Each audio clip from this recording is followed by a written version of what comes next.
Hi, my name's Matt. I'm the Executive Director of Sustained Farms, and this is... I'm Nick, and I'm the assistant farmer at Denver Green School Northfield. And this is our first hands-on activity that we're posting to YouTube. And we thought that, obviously, the first thing that we should start with is how to plant a seed and support it in germinating. And this is something that can be done really easily at home with things that you have laying around the house. So we have a setup here because in my garage I am always starting seeds, and so you'll see that we have trays already ready and a bag of soil. But if you don't have those things, you can just go into your recycling bin, take any plastic container, drill a hole in it so you can get support from a parent or family member, or you could just take a nail and hammer it through so that there's drainage. You'll notice that ours have that as well. And we have seed packets here, and Nick's going to explain what seeds we're planting today.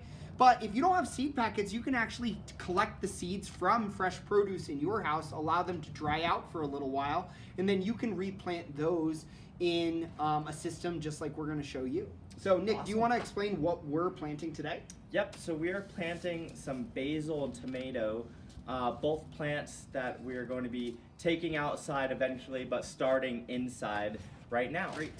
And now I'm going to take a little bit of soil and start scattering it into each of these individual holes here with your hands or a little trowel.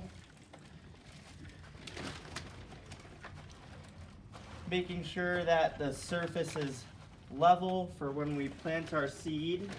And you don't want to pack the soil down because it'll create a more challenging condition for water to drain through it and support your seed. Great, so we're going to plant these red pride tomatoes, and I'm going to take a look at the back of the packet right here.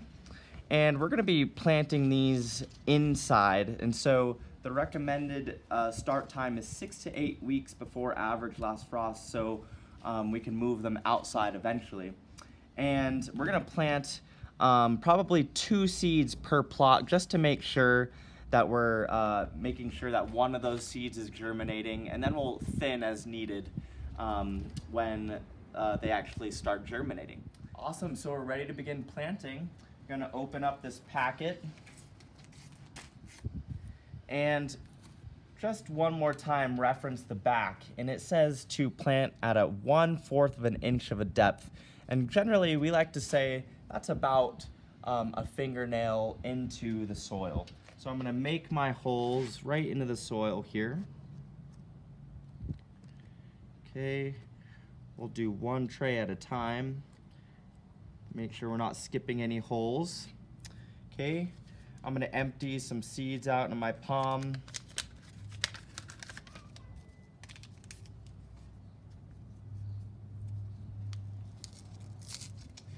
Be careful not to spill the seeds. Great. So now I have a few, and we're just going to do about 2 seeds per plot here. There's 1, there's 2. Gently cover it back up. Don't want to compact that soil too much. Allow for good drainage. And then we can turn right back to our seed packet and plant the rest of these out. 1, 2. Awesome. Cover it up.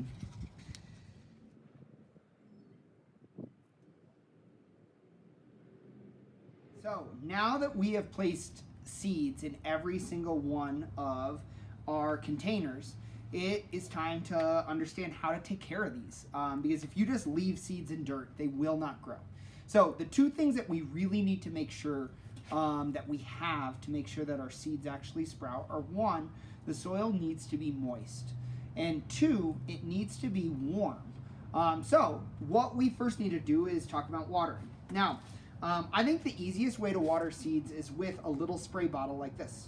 And so if you spray it, you don't want to just spray it once or twice.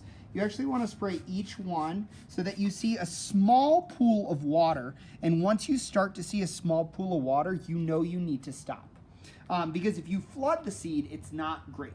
Now, not everybody has a spray bottle at home. And so you can pour a small amount of water in, but you have to be very careful because that's how you can get your seeds to flood. And so it's a very, very small amount. Now, the second thing that you need is to make sure that the seeds are staying warm.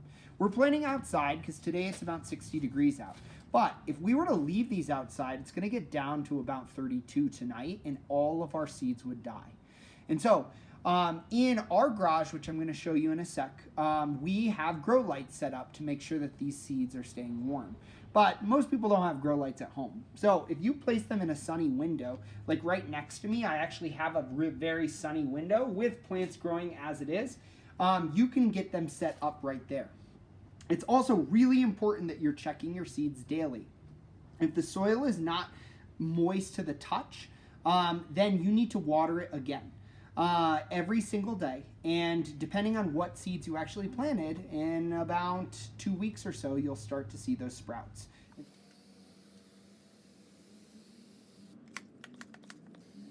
So we've watered all our plants, and now it's time to make sure that they're set up under the grow lights. So like I said, at home, you're gonna wanna put yours in a bright sunlit area where it gets about 6 to 8 hours of bright sun a day.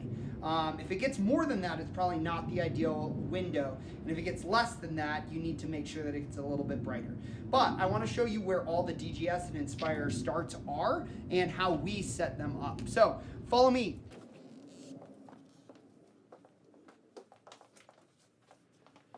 All right, so what we did was we took the grow lights off the towers at DGS, and I actually hung them off kind of a storage area that we have.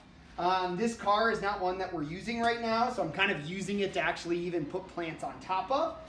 But if you take a look, you can check out where all of our DGS plants are right now. So these are at various different stages. These seeds we actually started just like we showed you before, and we've bumped them up into larger containers that we recycle from previous projects. And under the grow lights, they're able to get the sun and the heat that they actually need here. And then once a day, just like I showed you outside, we go through and make sure that every single plant is watered. And so I'll come through and make sure that they are watered just the same.